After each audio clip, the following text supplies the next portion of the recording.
कभी भी इस मुल्क की तारीख में किसी भी पार्टी के लीडर ने अपने लोग जिनको टिकट्स मिलने हैं उनसे इस तरह की बातें की हो जो मैं आपसे करने लगा हूं। तो इसलिए मैं चाहता हूं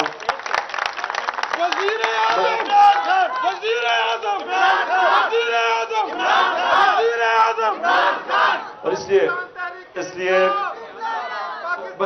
शुक्रिया। मेरा मकसद आज आपको बुलाना बड़ा खास मकसद है।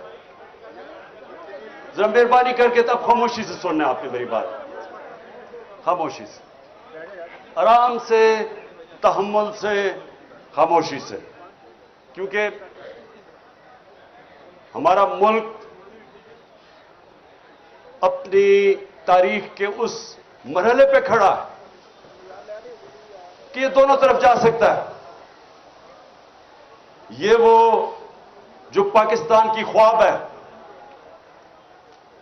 जिसके लिए इतने लोगों ने कुर्बानियां दी, ये उस ख्वाब की तरफ भी जा सकता है और ये तबाही की तरफ भी जा सकता है। नमाज में हम ये कि अल्लाह से मांगते हैं कि अल्लाह उनके रास्ते पे लगा जिनको तूने नेमतें बख्शी, उनके लिए जो तबाही के रास्ते पे चले गए। हर वक्त इंसान को इन दो रास्तों के अंदर फैसला करना पड़ता है। नमाज ही आप इसलिए पढ़ते हैं, नहीं तो नमाज क्यों पढ़े? नमाज में तो अल्लाह से एक चीज मांगते हैं, बाकी तो उसका शुक्रिया अदा करते हैं, उसकी तारीफें करते हैं। मांगते तो आप वो रास्ता है जो इंसान की अजमत का रास्ता है, वो नहीं जो तबाही का रास्ता है। उससे बचाने के लिए आज हमारा मुल्क उधर खड़ा है। ये याद रखें कि आने वाली इस मुल्क की नस्लें, अगर आप इस जद्दोजहद में कामयाब हो गए तो वो आपको वो लोग समझेंगे कि जिन्होंने कायदे आजम का पाकिस्तान बनाया। और इसलिए आपकी ये जो वक्त है, इसकी अहमियत आपने अब पहचान ली।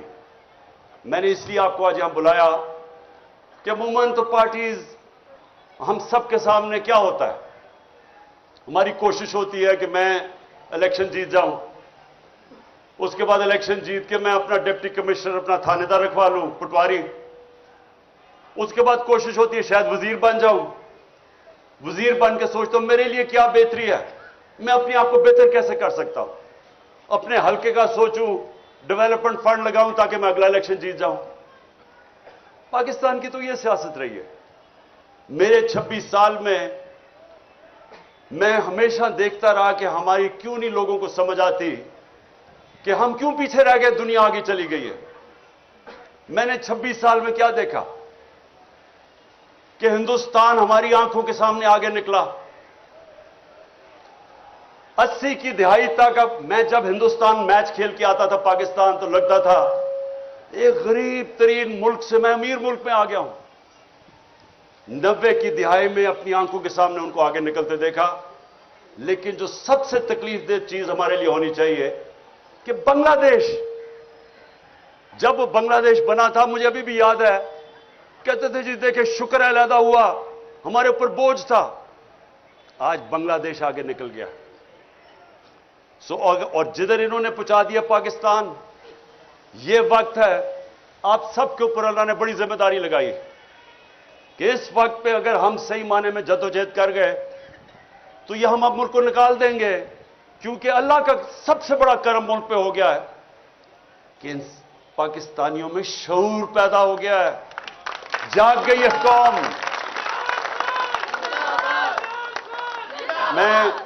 मैं पहले जो मैं मैं अभी जो बात करने लगा हूं, सबसे पहले मैं ये जो यहां घर में पिछले 40 घंटे जो मैं देखा है इस घर के ऊपर जिस तरह का हमला किया गया है, तो मैं कई दफा सोच रहा था कि देखें इतनी ज्यादा फौज बुला ली यहां, यानी हजारों लोग पहुंच गए, फौजी, पुलिस वाले, रेंजर पहुंच गए। और ये मेरे घर पे ऐसा हमला हुआ कि मैं समझा मैं कोई दुनिया का सबसे बड़ा दहशतगर्द बैठा हुआ हूं। यानी आर्मर्ड कार मंगवा ली। आर्मर्ड कार, सोचे कि एक पॉलिटिकल आदमी है, 50 साल से कौम मुझे जानती है, 50 साल से मुझे जानते, किसी और पाकिस्तानी को इतना देर से नहीं जानते। एक दफा मुझे कोई बताए कि मैंने कभी कानून तोड़ा हो। इस मुल्क में अवाम उस आदमी को सबसे ज्यादा पाकिस्तान की तारीख में पैसा देती है, चंदा देती है, मुझे देती है। तीसरा अस्पताल वहां, सबसे बड़े खैराती इदारे हैं इस मुल्क की तारीख में। एक यूनिवर्सिटी नमल, दूसरी अभी अल कादर, सब खैराती गरीबों के लिए।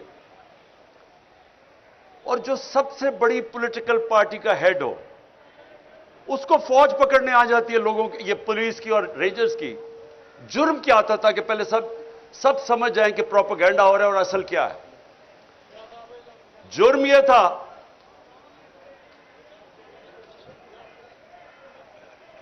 कि 18 तारीख तक मेरी बेल थी, 14 तारीख को पुलिस पहुंच जाती है। मुझे तो पता था कि 18 को मैं अदालत में जाना है, 14 को पुलिस पहले पहुंच जाती है।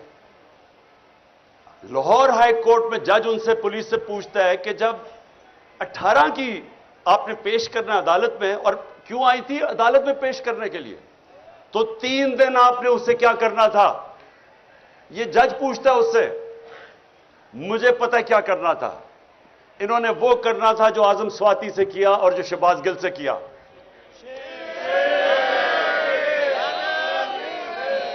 और जो बदतरीन इस मुल्क की तारीख का, जो मेरी जिंदगी में मैंने ऐसा वाकया नहीं देखा, जो इन्होंने उस दरवेश,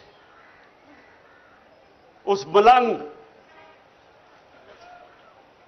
जिले शाह से जो इन्होंने किया।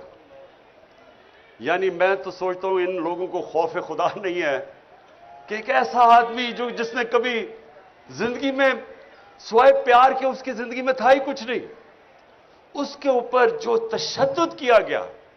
सिर्फ आप पोस्टमार्टम रिपोर्ट देख लें उसकी, कि उस आदमी से, उस बेचारे दरवेश से इन्होंने किया क्या।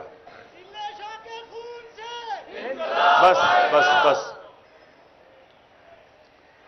पोस्टमार्टम रिपोर्ट देखें कि उसका सर फाड़ दिया, उसका स्कल तोड़ दिया, उसका जिगर इन्होंने क्या मारा उसको कि वो सारा अंदर से इंटरनल ब्लीडिंग, उसकी स्प्लीन फट गई, उसके प्राइवेट पार्ट्स के ऊपर तशद्दुद किया, उसकी कमर पे मारा। यानी कौन से लोग ये कर सकते हैं इंसानों पे। और फिर ये बेगैरत आईजी को शर्म नहीं आई और अपने साथ बिठा के झूठ बोलता है कि जी एक्सीडेंट में मर गया हो। पहले मेरे ऊपर 302 लगाते हैं, कत्ल का मुकदमा, 3 दिन के बाद कहता है एक्सीडेंट हो गया। लोगों को भेड़ बकरियां समझते हैं, ये इंसान नहीं समझते लोगों को। ये हैवान बैठे हुए हैं, ये वो लोग हैं ना इनमें इंसानियत है, ना ईमानदारी है, ना काबिलियत है, और डरे हुए हैं एक चीज से कि कहीं इलेक्शंस ना हो जाए, कहीं इमरान खान इक़्तिदार में ना आ जाए। बस उसकी वजह से अब सुने जरा, जब वो यहां पहुंच गए और मुझे पता चला इतनी फोर्स लेके, क्योंकि हम तो समझ रहे थे 18 को मेरी बेल है, तक प्रोटेक्टिव बेल है। उसके बाद लाहौर हाई कोर्ट के प्रेसिडेंट को मैंने बिठा के अश्योरिटी बॉन्ड दिया, उससे जाके अपनी अश्योरिटी दी कि अदालत में ये प्रेजेंट हो जाएगा। जब ये हो गया तो कानून तो वाज़ेह है कि एक दफा अश्योरिटी बॉन्ड मिल जाए तो आपको अरेस्ट कर नहीं सकते। पहले वो डीआईजी ना मिले उसको, तब हमें पता चल गया कि इनकी नीयत खराब थी। ये कोई कानून लेकिन इंप्लीमेंट करने नहीं आए थे, ये मुझे जेल में डालने आए थे। और जेल में क्यों ये पूरी कोशिश हो रही है डालने की? क्योंकि लंदन प्लान का ये हिस्सा है। वो नवाज शरीफ को श्योरिटी दी हुई है कि इमरान खान को जेल में डालेंगे, ये उसका हिस्सा है, इसमें कानून का कोई हिस्सा नहीं है। और 5 और केस कर दिए, 85 केस हो गए मेरे। ये पहली मेरी सेंचुरी होगी केसेस की, और मैंने बड़े सेंचुरीज की हुई है। अब सुने, बस सुने जरा, जरूरी बस अच्छा, अब सुने जरा गौर से सुने मेरी बात, क्योंकि मैंने आपको फिर से खास वजह से बुलाया है। मैंने कभी इस मुल्क का कानून नहीं तोड़ा। मैं आज राइटिंग में देता हूं, 85 केसेस हैं, एक केस में भी ये कोई भी मेरा गैर कानूनी चीज साबित करेंगे, इनको आगे जाने की जरूरत नहीं, मैं ही छोड़ दूंगा पॉलिटिक्स। बस एक मिनट सुने सुने सुने, अब मेरी बात सुने गौर से। देखिए, इनका तो हमें नीयत समझ आ गई है। नीयत यह है कि किसी तरह इमरान खान को जेल में डालो, एक दफा वो जेल में चला बलूचिस्तान ले जाओ, और एक के बाद दूसरा केस पे उसको वहीं रखो, और उसके बाद इमरान खान को जेल में डाल के इलेक्शन करवा दो, ताकि अगर इमरान खान नहीं होगा तो इनका ख्याल है कि ये इलेक्शन किसी ना किसी तरह इन चोरों को जता देंगे। ये इनका प्लान है। हमारा प्लान क्या है? हमारा प्लान यह है कि सब इलेक्शन की आप जितने भी आए हैं, मैं अब आपके जो टिकट हैं, एक एक का टिकट मैंने खुद अपनी तरफ से, पहले हमारे टिकट में और लोगों के ऊपर छोड़ देता था टिकट देना, लेकिन मुझे पता है 2018 के टिकट बड़े गलत बांटे गए हैं, और मुझे पता है कि उसमें बदनीयती भी थी और पैसा भी चला था कई जगह पे। इसलिए इस बार ये टिकट मैं खुद दे रहा हूं। मेरी कोशिश होगी, जिधर जिधर मुझे शक है मैं आपके इंटरव्यूज करूंगा, खुद करूंगा, और मेरी ये कोशिश है, ना मेरा कोई फेवरेट है, ना मेरा कोई रिश्तेदार, ना मेरा कोई दोस्त, मैं अपनी पूरी कोशिश करूंगा कि जो मैं समझता हूं कि मेरिट है वो मैं उसके मुताबिक टिकट दूंगा।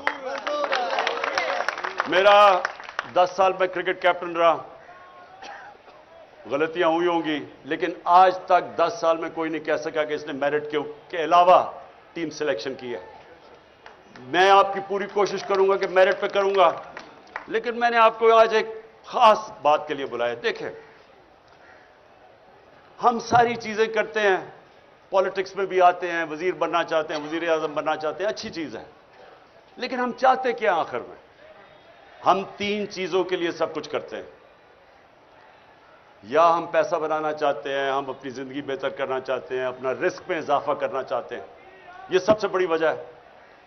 दूसरी, इज्जत मिलती है, डीसी सलाम करता है, पुलिस वाले आगे पीछे, वो बहुत बड़ी है कि हमारी इज्जत में इजाफा होता है जब हम एमएनए बन जाते हैं, वजीर बन जाते हैं, ये दूसरी वजह है। और तीसरी वजह यह है कि मुझे प्रोटेक्शन मिल जाती है। अगर मेरी लड़ाई है, इलाके में दुश्मनी है, तो जैसे ही मैं इलेक्शन जीतता हूं, स्टेट की मेरे पास पावर आ जाती है, मुझे प्रोटेक्शन मिल जाती है, यानी मेरा जब इज्जत में इजाफा भी होता है, मेरी जिंदगी भी बच जाती है। ये असल में ये 3 चीजें होती हैं जिसके लिए इंसान अपनी बिजनेस में भी ऊपर जाता है, पॉलिटिक्स में, जिंदगी में मेहनत करता है। देखिए, मैं अब अपनी जिंदगी से आपको बताना चाहता हूं। सबसे पहले जो सबसे बड़ा खौफ है वो है मौत का। ये एक ऐसा खौफ है जो इंसान को गुलामी भी इंसान कबूल कर देता है मौत के खौफ से, बल्कि बदतरीन गुलामी इंसान की होती है जो वो खौफ की वजह से वो राय हक पे नहीं खड़ा होता। मैं मिसाल देता रहता हूं कूफा के लोगों की, कि उनको पता था हजरत इमाम हुसैन हक पे खड़े, उन्हें पता था कि वो उसूल और सच पे खड़े, लेकिन यजीद के खौफ की वजह से उन्होंने उनकी मदद नहीं की, और हमेशा वो पछताते रहे कि इस्लाम की तारीख का सबसे बड़ा जुल्म हुआ और उन्होंने कुछ नहीं किया। तो ये जो खौफ है, जब मैं मदीना की रियासत की मिसाल देता हूं तो अपने बच्चों को जरूर बताएं कि दुनिया की तारीख का सबसे बड़ा इनकलाब आया था, और यह तारीख का हिस्सा है। 625 में जंग बदर, 313, 11 साल के बाद ये हिस्ट्री का हिस्सा है, वर्ल्ड हिस्ट्री का। 625 जंग बदर, 636 में रोमन एम्पायर घुटने टेकता है यारमुक पे, और 627 में दूसरी सुपर पावर पर्शियन एम्पायर कुत्सिया में घुटने टेकता है। ये ह्यूमन हिस्ट्री में 11 साल में किधर 313 और किधर 2 सुपर पावर्स गिर जाती हैं। ये क्या हुआ था?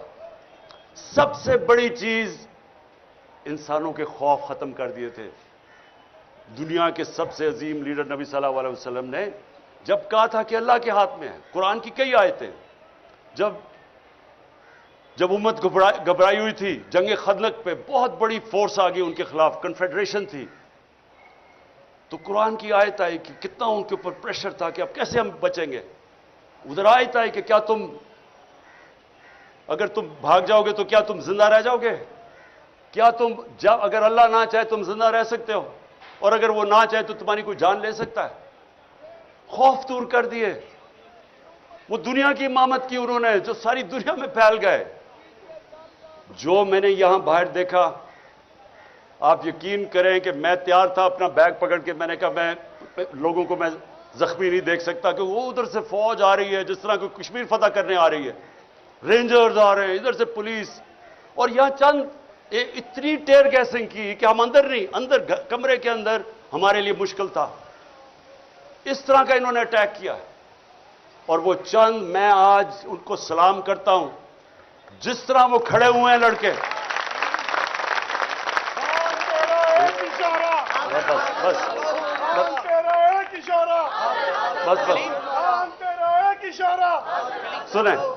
सुने और क्यों वो खड़े हुए? मैं जब यहां से तैयार था, मैंने कहा मैं अब जाता हूं, पुलिस को पकड़ाता हूं। वो सारे ने दीवार बन के खड़े हो गए कि नहीं आपने नहीं जाना, ये आपको तशद्दुद करेंगे, मार देंगे, जहर दे देंगे जेल में। वो खड़े हो गए सारे। और जो वो लड़े हैं, मैं आपको बताऊं, इतनी पुलिस बंदूकें चला रहे हैं। वो बेचारी समाबिया, वो देख रहे हो औरत आ रही है, निशाना लेके उसके ऊपर वो कारतूस चलाता है। यानी ये किधर होता है ऐसे? वो कौन से हम जुल्म कर रहे थे, क्या कर रहे थे? पॉलिटिकल लोग हैं, पाकिस्तानी हैं। आप देखें, या तो वो लग रहा था फलस्तीनी है, और या लग रहा था मकबूजा कश्मीर है। यानी किस तरह के, जब मैं कह दिया कि मैं अदालत में जा रहा हूं, मैं किस लिए आ रहे थे कि 18 में अदालत में जाना, मैंने कहा कि मैं जाने के लिए तैयार हूं, श्योरिटी बॉन्ड था, उसके बावजूद इन बदनीयत थे, जेल में ले जाना चाहते थे, इन्होंने अदालत में पेश नहीं करना था। इनका प्लान, वो लंदन प्लान ये है कि इमरान खान को, वो जो भगौड़ा बैठा हुआ है, वो इतना डरा हुआ है कि पहले इमरान खान को जेल में डालो फिर मैं आऊंगा। उसको मैं आज कह दूं लंदन में कि मुझे जेल में भी डालो ना, जो नवाज शरीफ तुम्हारा इस बार इस्तकबाल होगा, तुम्हारे होशोवाज उड़ जाएंगे।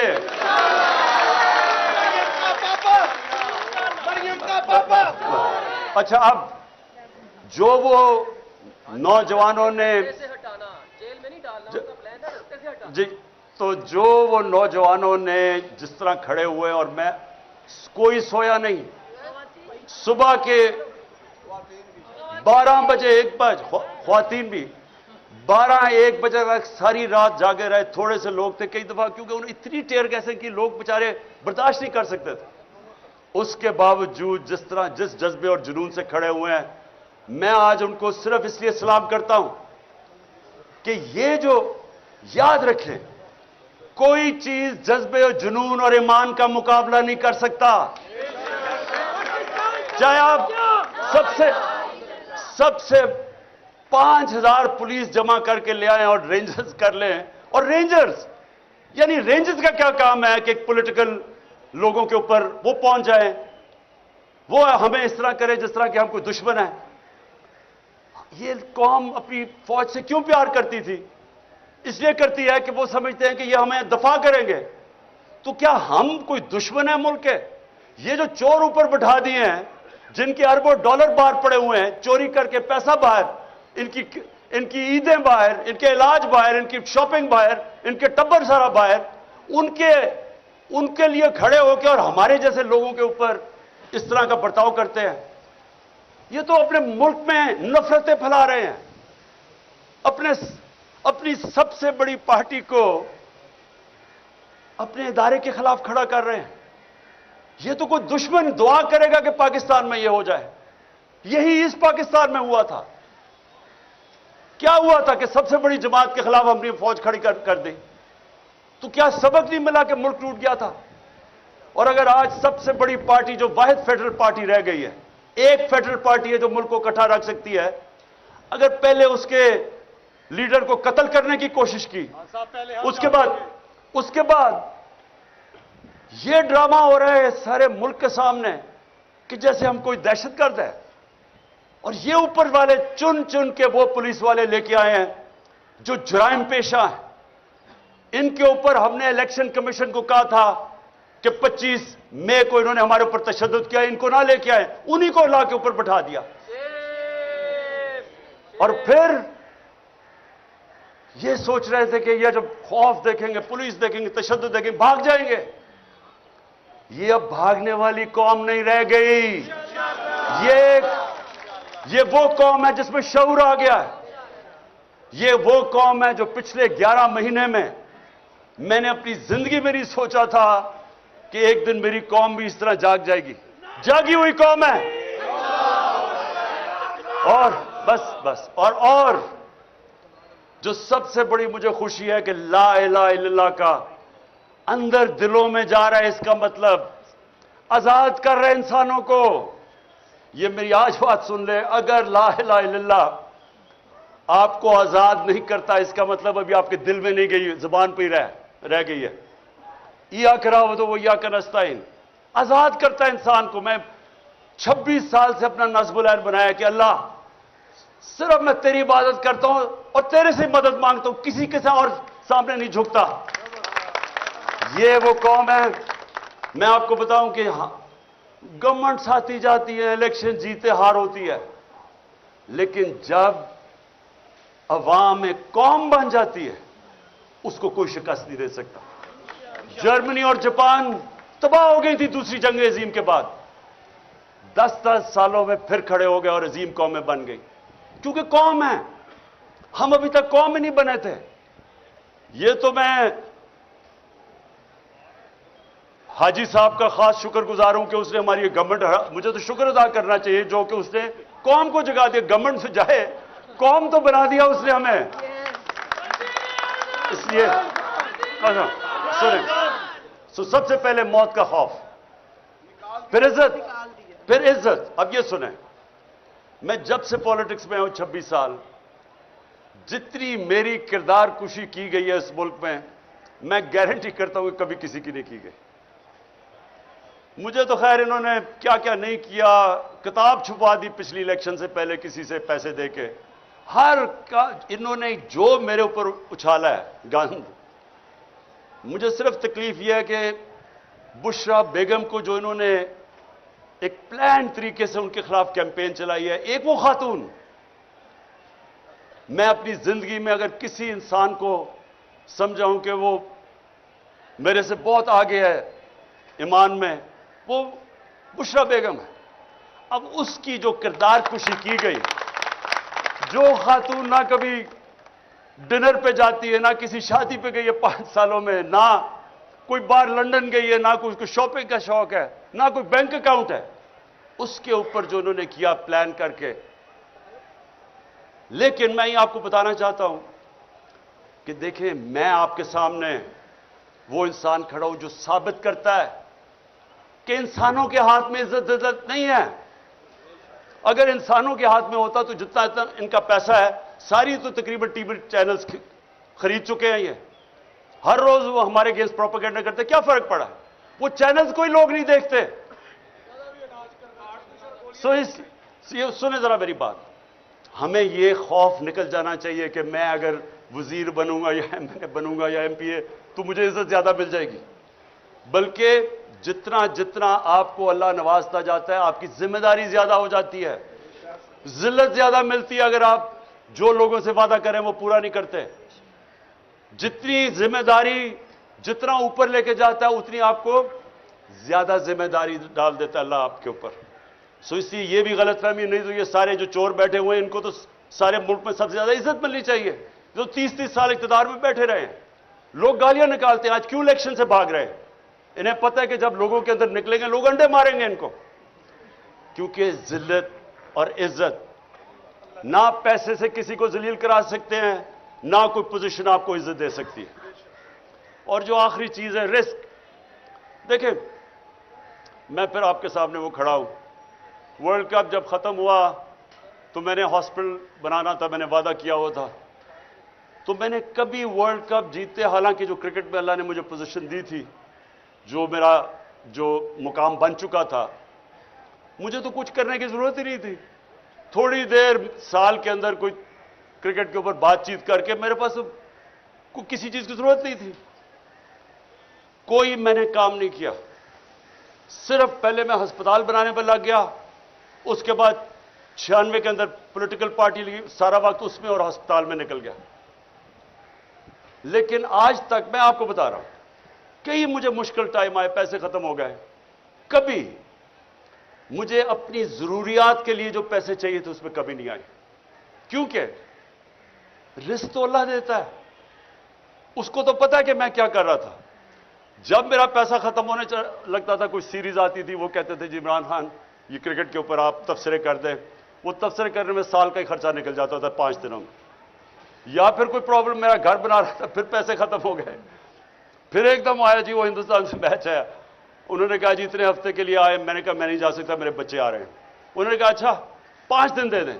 5 दिनों में मेरे 2 साल के पैसे निकल गए, खर्चे निकल गए। ये देखे, ये ऐसे नहीं होता, ऊपर वाला करता है रेस्ट। कभी भी मैं आपको ये कहता हूं कि सबसे बड़ा ये मौत के खौफ के बाद ये ट्रैप है कि मैं अब ये जो कर रहे थे हमारे साथ, जिस तरह की उन्होंने अब बंदूक चला रहा है, औरत वो बेचारी समाविया के ऊपर एक निशाना लेके बंदूक चला रहा है, वो कौन से खतरे में, ऐसी खातून चली आ रही है। क्या इन लोगों को खौफ खुदा नहीं है? क्या इनको नहीं पता कि तुम कोई भी ऑर्डर गलत फॉलो करो, इलीगल ऑर्डर, तुम जिम्मेदार हो। कोई आपको चीज इजाजत नहीं देती कि आप कानून तोड़ें। नहती खातून के ऊपर बंदूकें चला रहा है, या वो 25 मई में जो इन्होंने किया, या लोगों के घरों में 3-3 बजे घुस के औरतों के सामने उन्होंने लोगों को हरासा किया। क्या ये कानून इजाजत देता है? नहीं देता।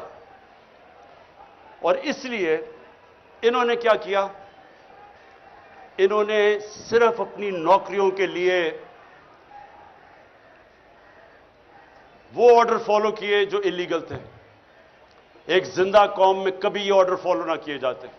मैं बरतानिया का आपको बता दूं, मेरा वहां बड़ा टाइम गुजरा, कभी किसी ने, पुलिस ने कभी ऐसा काम नहीं, उन्होंने कहना था ये कानून इजाजत नहीं देता, उन्होंने नहीं करना था।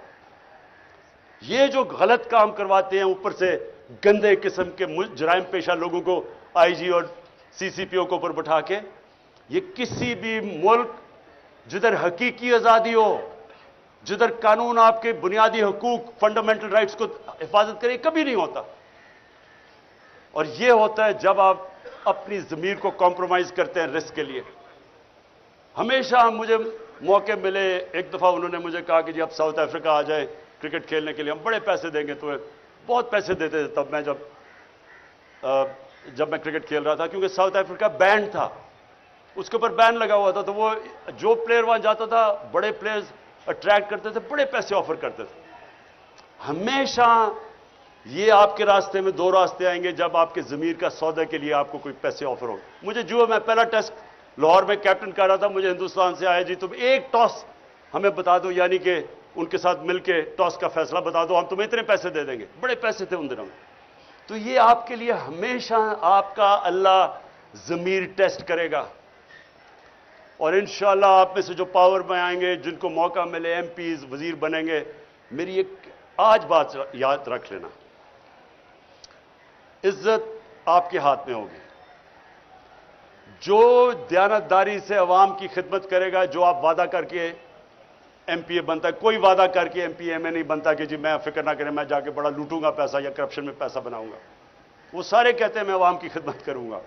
तो जो वो नहीं करेगा, आप जो मर्जी कमा लें, आपको इज्जत नहीं मिलनी। तो मैं ये चाहता हूं कि आप जरा थोड़ा सा अपनी विजन बड़ी कर लें।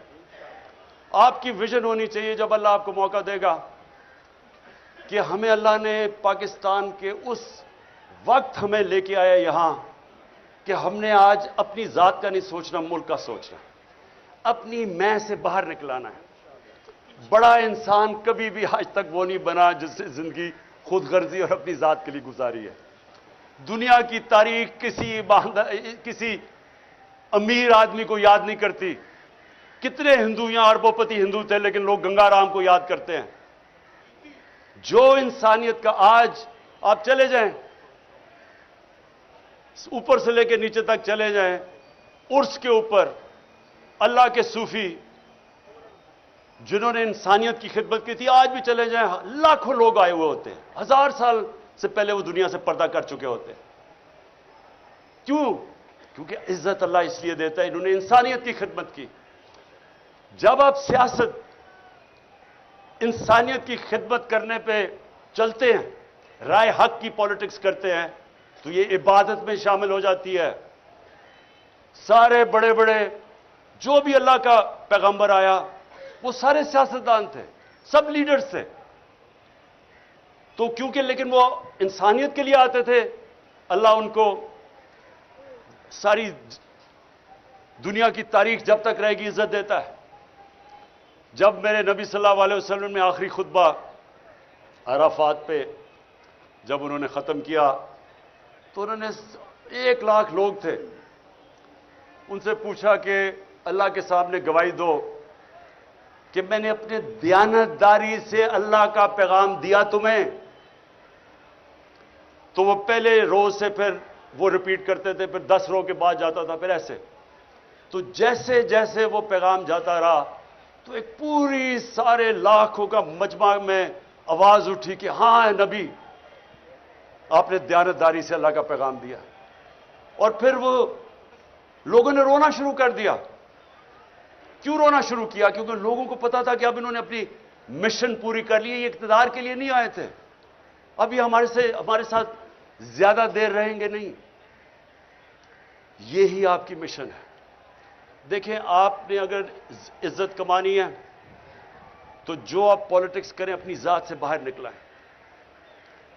आपने अगर इसको इबादत में शामिल करना है, अपनी आखिरत बेहतर करनी है, जात से बाहर निकलाएं।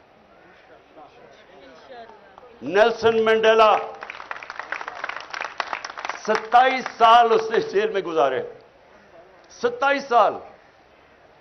और जब बाहर निकला तो जिन्होंने उसके ऊपर जुल्म किया था सबको माफ कर दिया, क्योंकि अपनी जात के लिए नहीं कर रहा था। वो मेरे नबी सल्लल्लाहु अलैहि वसल्लम की सुन्नत पे चल रहा था। जब फतह मक्का हुई, उन्होंने जिन लोगों ने जुल्म किया था माफ कर दिया, क्योंकि जात के लिए नहीं थे वो। ये जो जात की पॉलिटिक्स, जात में आता है, जात से जो आदमी बाहर नहीं निकलता वो कभी बड़ा इंसान नहीं बनता। मैं ये चाहता हूं कि अपनी विजन बड़ी करें दुनिया की, इससे बाहर निकलाएं कि मेरा टैका होगा, मेरा ये होगा, एक पुलिस एस्कॉर्ट होगा तो पता नहीं थानेदार सलूट करेगा, इससे बाहर निकलाएं। ये छोटे लोग ऐसे ही करते हैं। बड़ा इंसान ऐसा नहीं सोचता। बड़ा इंसान वो है जिसकी सोच बड़ी है, विजन बड़ी है जिसकी। तो मैंने आपको इसलिए आज बुलाया।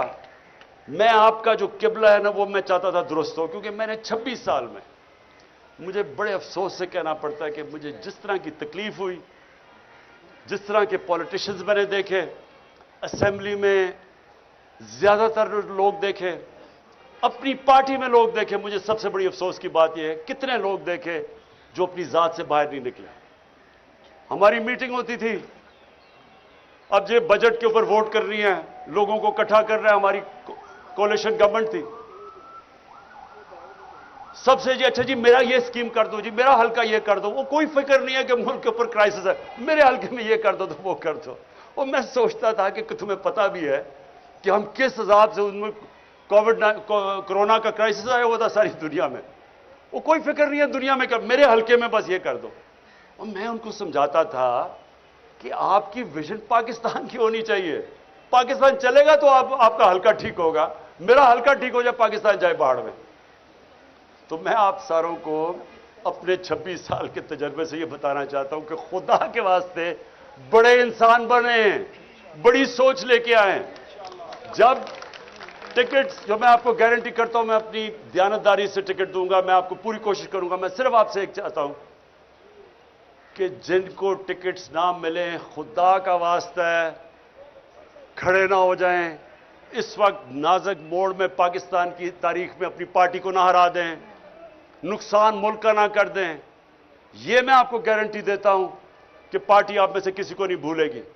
मैं आपको इंटरव्यू भी करूंगा, कोशिश करूंगा सबको देखूं, फिर से कोशिश करूंगा अपनी ईमानदारी से, लेकिन पार्टी जो भी होगा फैसला, आपने पार्टी का हिस्सा रहना है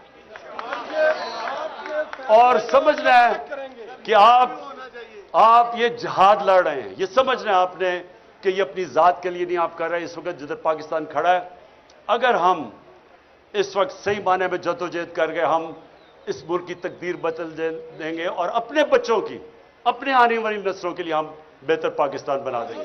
बहुत बहुत शुक्रिया।